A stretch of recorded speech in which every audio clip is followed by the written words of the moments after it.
He said they were carrying a war against his family because they don't get to go to a picnic.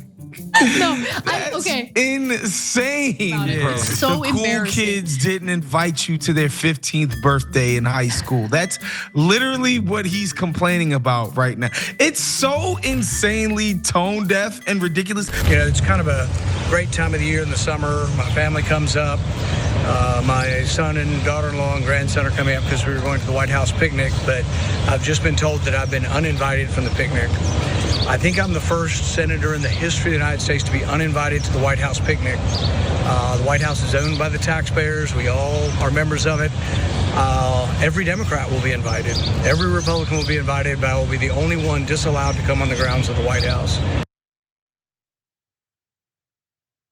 Can I go to the White House picnic since the White House belongs to the American people? Like, what was that argument? That was Senator Rand Paul. And what you just watched was a snippet of the Republican senator basically whining to reporters for 7 minutes. Okay, we just showed you a snippet. But for 7 minutes, he was complaining about how he was disinvited from the White House picnic. I gotta be honest with you, Oz. I would be relieved, okay? I like when plans are canceled. Tell me you're not relieved. I mean, in some cases, oftentimes I am. More often than not, yes. I'm like, oh, this is fine. I guess we can't do that one thing that I barely wanted to show up to anyway. It's fine. So true. So look, what is this all about? Why did the Trump administration disinvite good old Rand Paul? Let's hear a little more from Rand Paul, and then we'll discuss why Trump has soured on him. I just find this incredibly petty. I mean, I have been, I think, nothing but polite to the president.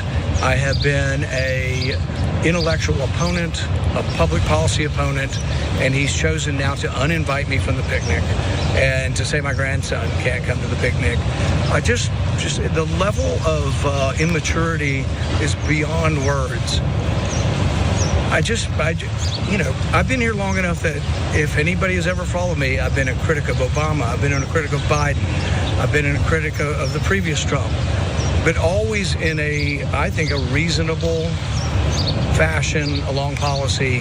And so they've decided they want to declare war on my family and exclude us from the White House. And I just think it's incredibly petty.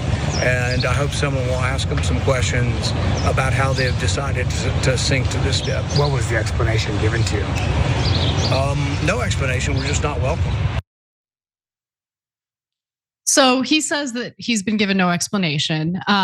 I'm sure he suspects it has to do with the fact that he made the same grave error that Elon Musk did, which is the fact that he's not in favor of Trump's tax cut and border spending bill, which will add quite a bit to our national debt, which currently sits at $37 trillion, costs $1 trillion a year to service.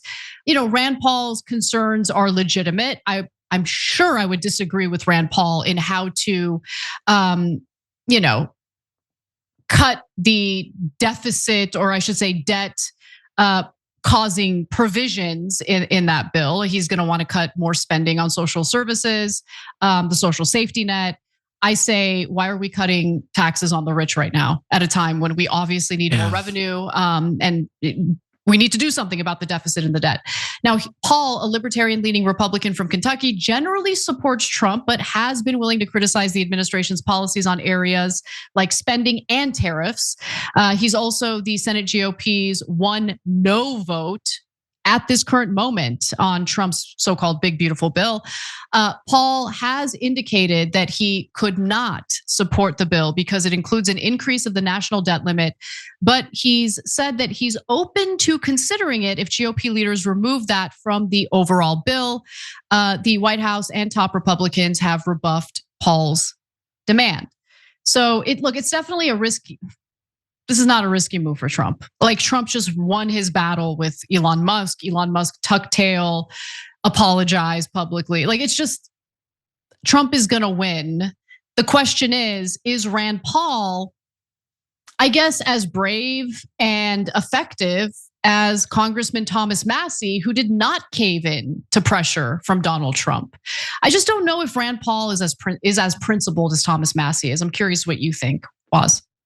He's not. You know how I know he's not? He's so freaking DC brained that the most personal offense that could be given is not being invited to a party.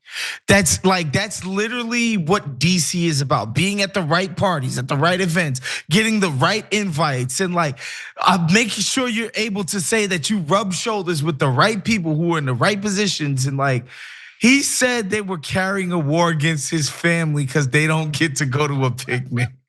No, okay. Insane, bro. To that point, I don't think Thomas Massie would say something like that. If Trump did that to him, he would definitely broadcast it, but broadcast it in a way as I'm fighting for my constituents. Yeah. I don't care about a White House picnic. Okay? Exactly. Whereas Rand Paul's I didn't get invited to a picnic. Losing his mind about it. It's so embarrassing. The cool kids didn't invite you to their 15th birthday in high school. That's literally what he's complaining about right now. It's so insanely tone deaf and ridiculous. And mind you, and Anna got to this point. The reason he's not in favor of this bill, because there's not enough Social Security cut, Medicare cut, that's what he want. He's no, those insane tax cuts for our most blessed citizens. No, that's cool. We need to be taking away goods and services from everyday average working people. Yeah, that's exactly right. That is exactly right. What a maniac. And that's why Trump could smack him around, because guess what? All right, go in front of the cameras and be like, no, because I'm advocating for more cuts to you guys' entitlements. He's not inviting me to the party. It's such a good point. You're gonna sound stupid, kid. Yeah, not a sympathetic figure, right? But still, he didn't have the common sense to avoid whining publicly about the picnic, But Donald's not inviting me to his party at Chuck E. Cheese. Every time you ring the bell below, an angel gets his wings. Totally not true, but it does keep you updated on our live shows.